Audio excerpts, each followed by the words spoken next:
Hi, welcome back to Your Checkup. We are the patient education podcast, where we bring conversations from the doctor's office to your ears. On this podcast, we try to bring medicine closer to its patients. I'm Ed Dulesky, a family medicine resident in the Philadelphia area. And I'm Nicole Rufo. I'm a nurse. And we are so excited you were able to join us here again today. So we've got a couple little Diddy catch-ups for the last week, a little news update, and then our full episode for you all today. Nick, what did we do yesterday as we sit here on a Sunday morning? Yesterday, we had a great day, a great Saturday. It was like 60 degrees in Philly and blustery. Now it's 25, so that's cool. Big turn. We took a nice long walk. It was like 3 miles. Mm-hmm. We went to Victory, had a couple beers, had a couple snacks, and then... Well, a little more detail on the snack. Actually, Well, I was giving a general overview of the agenda of our day. I like the style. Keep going. Sorry. Thank you. Then after Victory, we walked over to the Franklin Institute because we were going to see Body Worlds, which was so cool. Everyone should go. And then after Body Worlds, we walked home. We stopped at 1-900 Ice Cream. On the way home, got some ice cream. It was pretty cold by then, but it was still great. And that was our day. It was so nice. It was a really great day date. I think we started walking over there around 3 p.m. By the time we got to Victory, very crowded, but we were able to kind of weasel our way into a spot. There was one of those awkward situations where there was one bar seat. So we got you in that bar seat, and then I stood very closely to that group of guys, and one of them smelled for sure, like definite BO. I'm not sure where they came from, but they were talking about their Charleston trip. And then eventually, either by way of me being so uncomfortable being so close to me or being a gentleman, either one, he decided to give me that seat. So then they spent their time, got a couple beers, like you said, but those fried pickles were delicious. Yeah, they're so good. Yeah, it was a hot garlic aioli. I loved that.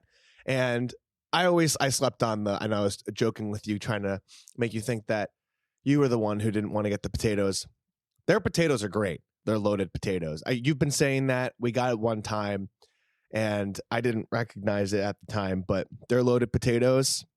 Excellent. There we go. Got to make you think it's your idea. It is pretty comical how often that happens. So then the Body Worlds, I thought it was so pure. I love the Franklin Institute. Walking in there, just like a blast of so many memories.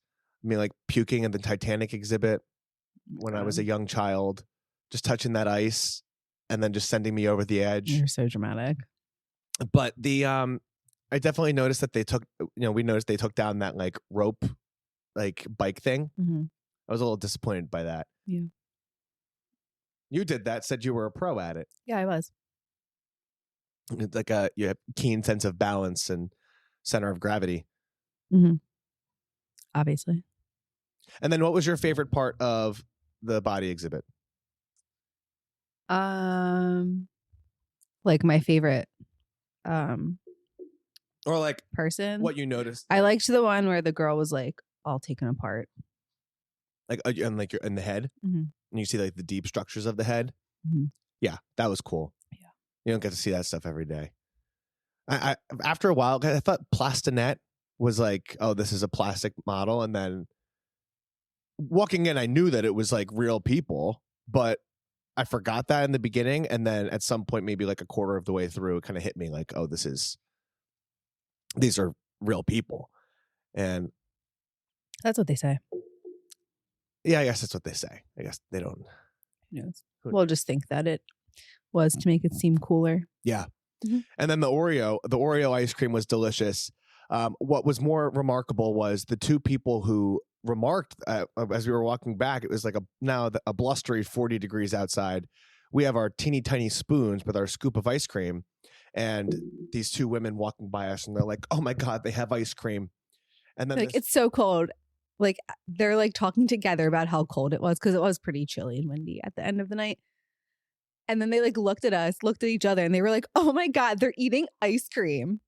You were about ready to fight them. Literally, shut up. You did turn around. And then we crossed the street, and Some guy like 2 seconds later was like, huh, is it cold enough for your ice cream? Yeah. Yeah. It's Well, actually, no. any weather is ice cream weather.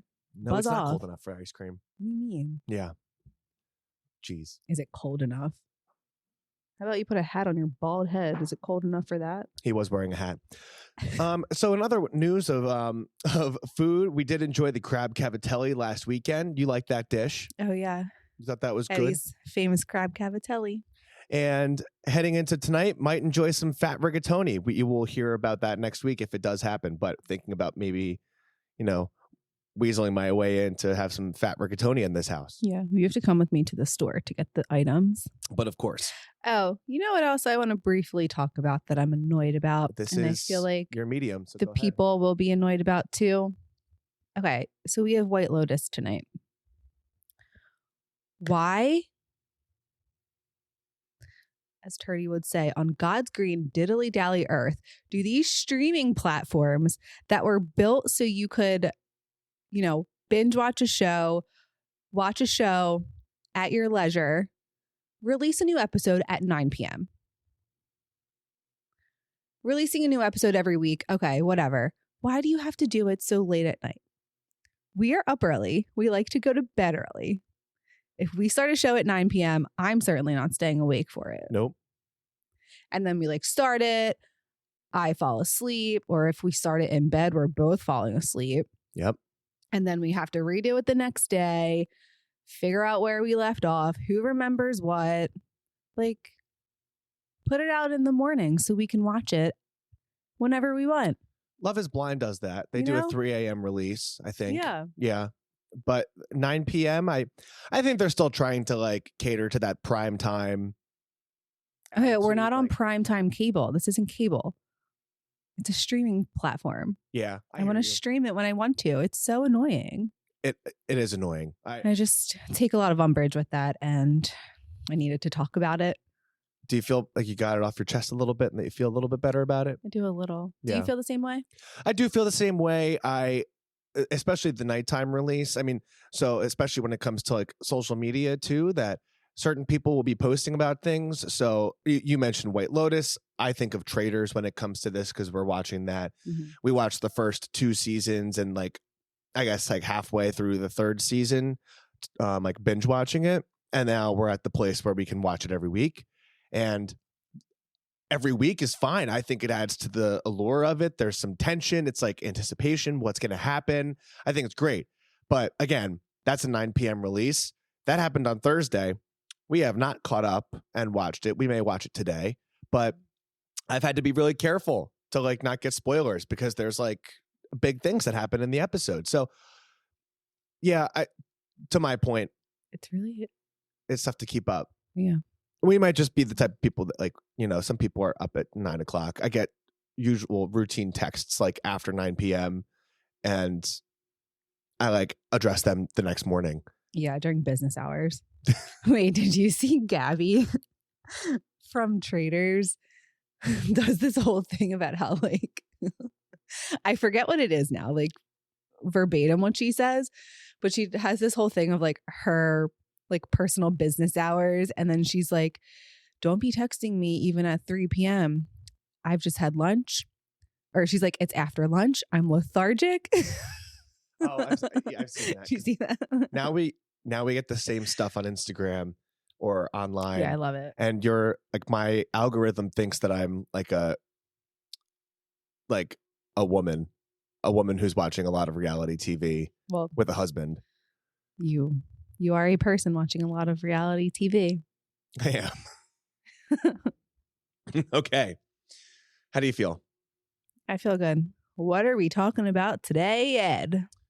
Well, before we get to our actual big topic, our episode last week broke down as an evolving topic, everything to do with measles. And we'll just take a quick little moment here to give an update from the CDC and the Texas State Department of Health. At this time, it seems like there are 146 cases that have been identified since late January of measles in and around Texas. And it was 60 something when we recorded last week. I think it was actually like in the high 90s, nearing 100. Okay. Never mind. And 20 of these patients have been hospitalized. And for the first time in over a decade, there has been one death associated with measles, which is an abject tragedy. Sick. Yeah, something that should not happen at all. And the quick thing here is that you can get vaccinated if you are of the right health, which is most people in the world who are 1 year old and older. If you haven't been vaccinated already, ask your doctor. I had someone who messaged me and said, like, I'm not sure if I was vaccinated. Is there any way we can check? There is a simple blood test to check your immunity.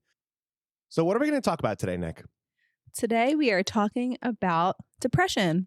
Well, what I want to highlight is that we are talking about defining depression, explaining how common it is.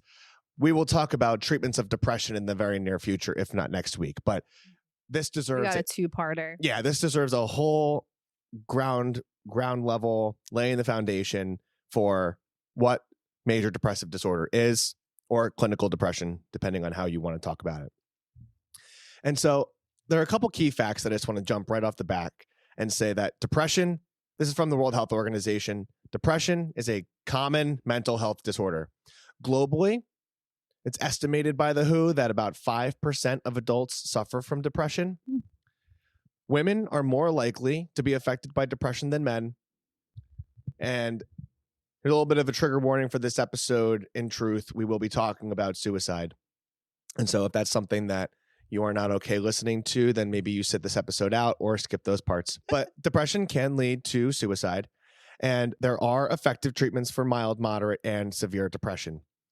There are a couple more statistics that I would like to propose from the World Health Organization that just add to the whole argument here about why this is so important. At any given time, an estimated 3.8% of the population worldwide experiences depression. That is a ton of people. Some estimates would say that that is about 280 million people in the world at any given time are experiencing depression. Wow.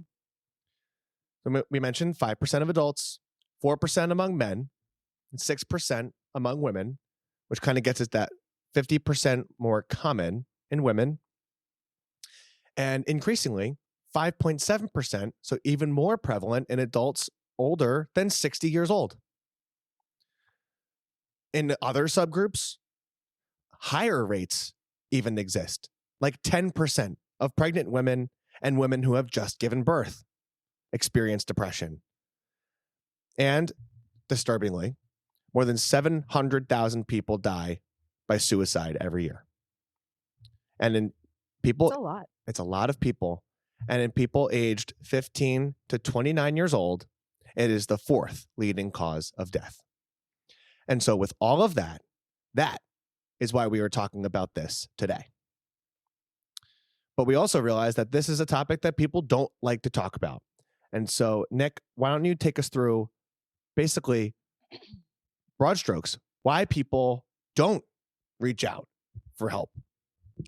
Well, definitely the first reason is because of the whole stigma of not even just depression, any sort of like mental health diagnosis. And people just, I don't need to talk to someone. I don't want to take medicine to, I know a lot of times people will refer to any kind of like I've heard people say that they don't want to be on any kind of quote mind altering drugs and like speak of it as if they're on, like hard recreational drugs to treat their clinical depression. Stigmas, yeah, definitely the first one. And to dovetail on that, it's like people with that stigma, which exists but is going away, I would like to think, especially as generations come on. People see it as a personal weakness. And like it's not real. Right. And if you ignore it, it goes away. Right. Which is just not true. This is as serious as a heart attack, having diabetes, having hypertension, having depression, having obesity. They all fall toe in step with each other. Why else are people not seeking help? I would say that there's sometimes concern about a psychiatric diagnosis being a part of someone's like permanent medical record. Mm-hmm. Having a medical record is a real thing, and having the people who take care of you look at the medical record and the words that are in there is a real thing. But people worry about that, I think, and that's another reason that people don't reach out. But another piece of this is that if left untreated, depression that is untreated can lead to serious health problems. Like this is not benign. It can lead to very clearly a lower quality of life. It leads to higher rates of death and uncontrolled other chronic health conditions. Of course, it leads to higher rates of suicide. And it can also affect loved ones, and circling back to the top, reduced overall quality of life. Mm-hmm. And so in this little bit of conversation, we've identified that it's extremely important because it's so common. It's also something that people don't reach out for help for. So if you're listening to us and this is kind of your first introduction to depression, we're happy you're here. But it's something that should be talked about more. Yeah. I mean, I feel like anyone can, off the top of their head, think about someone in their life that, you know, is probably clearly depressed and isn't doing anything about it. And then it affects you or, you know, like your friend group or your family or whatever. Because it's so common. Because it's so common. But I think it also can be a little tricky when there's so much, at least like in terms of social media, very broad strokes, vague definition, like people just like, people will go out there and say, oh, I'm like battling with depression, but they don't actually get down to brass tacks definitions about what depression is. Mm-hmm. And so there is this book, it's called the DSM-5, and it's the psychology manual, which provides all of the diagnostic criteria for different mental health disorders. Depression is a formal clinical diagnosis called major depressive disorder. And there are a range of symptoms that someone needs to experience. In fact, they need to get this diagnosis. Someone needs to experience 5 or more of these symptoms, and they need to be present nearly every day for at least 2 weeks, which I like to put out there is like not that long of a time. Mm-mm. This is different than the like everyday like up and down moodiness. I've had several conversations with patients who are like, yeah, some days I'll be really down for 2 or 3 days, but then I kind of bounce back and go to normal. This isn't that. It's persistent symptoms for longer than 2 weeks. So Nick, why don't you tell us more about the diagnostic criteria or the symptoms that someone will experience when they are depressed? So we have a handful of symptoms. And now remembering you would have to fit 5 of these following symptoms. One is like a depressed mood. Specifically feelings of like hopelessness, sadness, and irritability. Next, which I feel like this is a big one, loss of interest or like things that you once like found pleasure in or like you did for fun and now you no longer do. Just like that general lack of enjoyment in activities and that change. Next are changes in appetite or weight, whether that's an increase or decrease. Insomnia or hypersomnia. So you're either sleeping a lot or you're sleeping too little. Psychomotor agitation or slowing. So we're either restless or really sluggish. Fatigue or loss of energy, which, you know, we all know what fatigue is. Who isn't? Yeah. Yeah, I know. Like some of these are like, okay, yeah, duh, we're all tired. We wake up early and we go to work and I'm fatigued. That doesn't mean you have depression. But if you have it in conjunction with, you know, all of these. Last 2 are poor concentration with, everyday things, difficulty thinking, concentrating, or making decisions. And then last one, recurrent thoughts of death or suicide. Yeah, and just to expand on the recurrent thoughts of death and suicide, some people actually take it a step further and develop plans for suicide or prepare to act on those thoughts. And people can otherwise hurt themselves in different ways. And this is a symptom of the illness. This is a symptom of depression and can improve with treatment. which is why it's so important to have conversations about this open out there and get people to the help that they need. Some people may experience additional symptoms, including ones that kind of cross over with other diagnoses. We will explore these in the future, but like people may also experience symptoms of worry about certain situations or all over the place in all situations, or they may experience things like hopelessness, like you mentioned before, or something called ruminative thinking, where people spend so much time thinking about a concept and cannot get themselves off of it. One thing I'll add is that this constellation of symptoms, these can be caused by other things. Like I have seen where this is a psychological diagnosis. And so what that means is that other medical causes have been considered.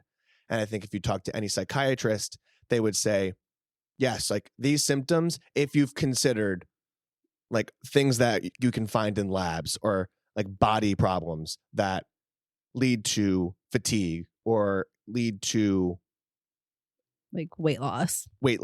Right. So that's something to consider here as well. Also, I would say when we were talking about how symptoms can run with other conditions, those were different things for a major depressive episode. There are a lot of conditions that can cause a major depressive episode in addition to major depressive disorder. Like bipolar disorder can cause a major depressive episode where you have 5 of those symptoms for longer than 2 weeks, one of them being decreased mood or anhedonia, a decreased interest. And so that's why there's a whole specialty about this, and this can get complicated. But for the purposes of today, we really wanted to outline those specific details. So there are also different subtypes of depression.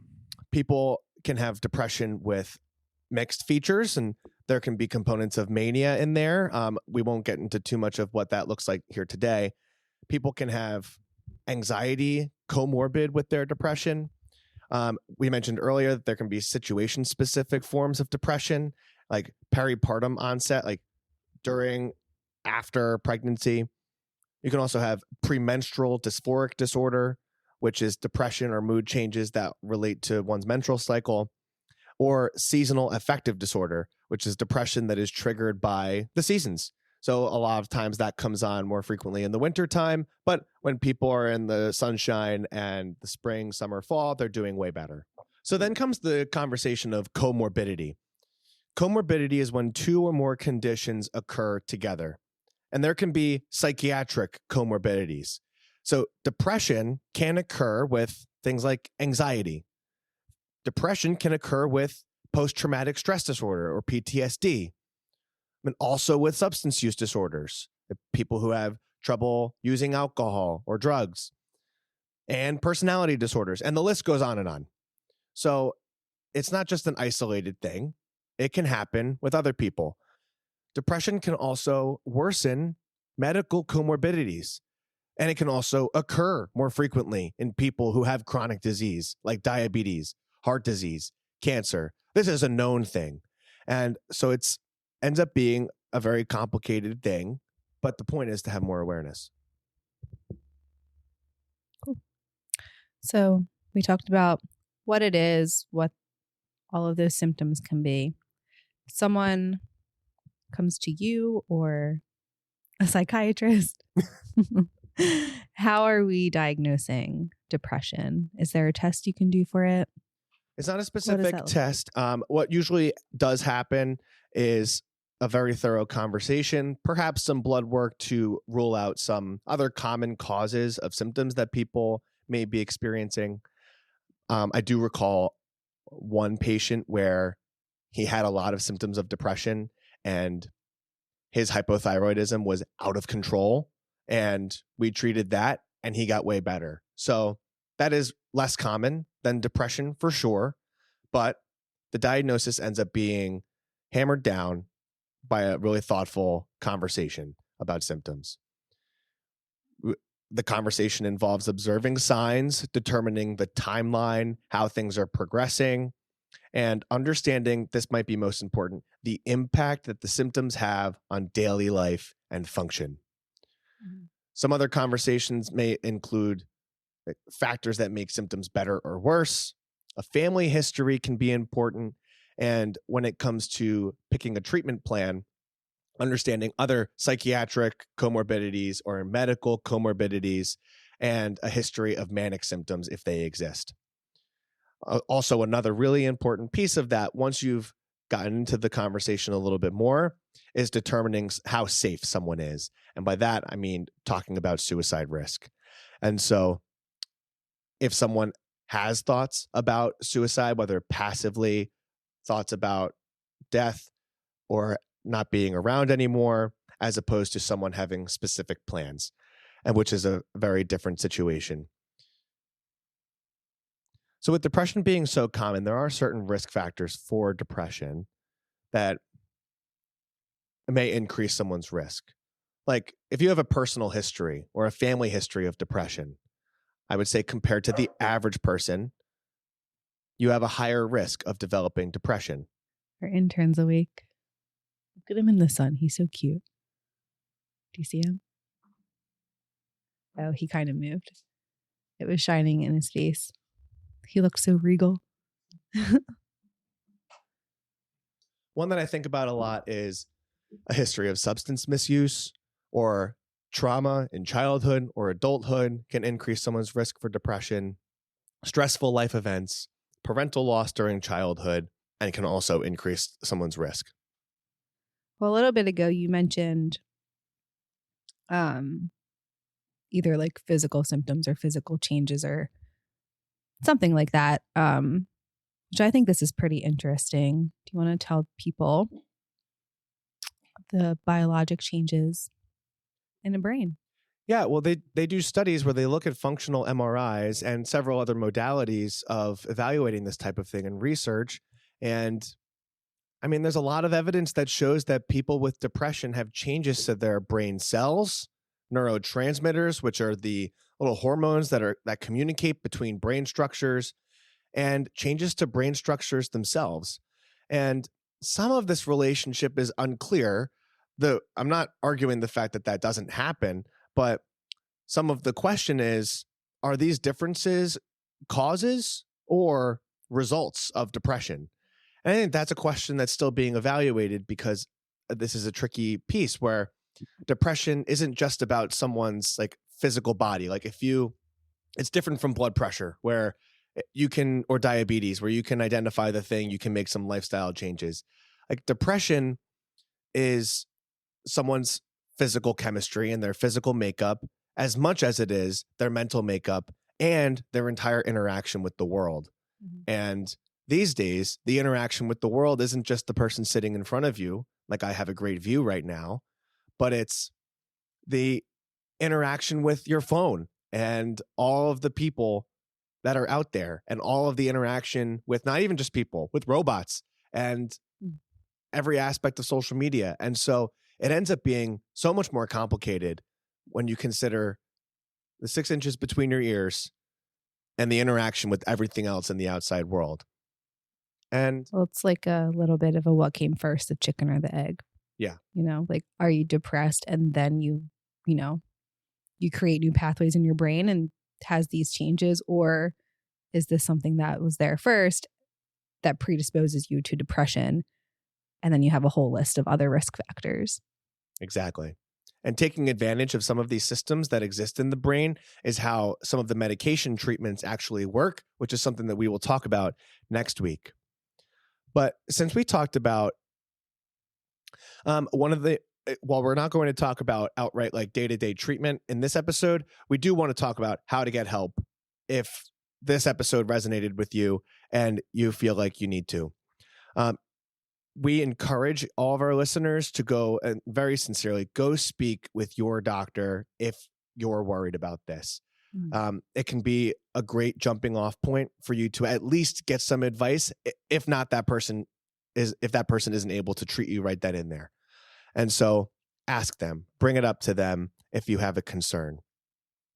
If you think someone else is having concerns of self-harm or suicide, You can emphasize immediate help, and there are a couple different options that you can reach out to. There is very simple contact information for the suicide and crisis lifeline called 988.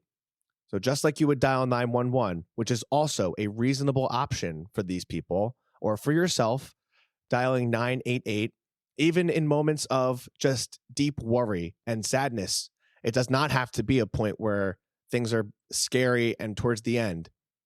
You can use this resource. 988 is the suicide and crisis lifeline. And if not even you're just worried about yourself, if you're worried about a loved one or a neighbor, you can encourage them to get help, encourage them to have conversations about, I don't know why we even have to say this, what a very real diagnosis and a very real pathology to deal with. Now you have access to these tools. So hopefully today you were able to learn something, become a little bit more informed about depression for yourself, a loved one, or a neighbor. We hope that you come back next week when we dive into conversations about the treatment of depression, which will be a very engaging conversation. And we hope that you're able to go back and listen to some of our old episodes or share an episode with a loved one or a neighbor. Please visit our website, send us some fan mail. Maybe find us on Instagram, send us an email if you want, yourcheckuppod@gmail.com. And we look forward to having you come back next time. But until then, I'm Ed Dulesky. I'm Nicole Rufo. Thank you and goodbye. Bye. This information may provide a brief overview of diagnosis, treatment, and medications. It's not exhaustive and is a tool to help you understand potential options about your health. It doesn't cover all details about conditions, treatments, or medications for a specific person. This is not medical advice or an attempt to substitute medical advice. You should contact a healthcare provider for personalized guidance based on your unique circumstances. We explicitly disclaim any liability relating to the information given or its use.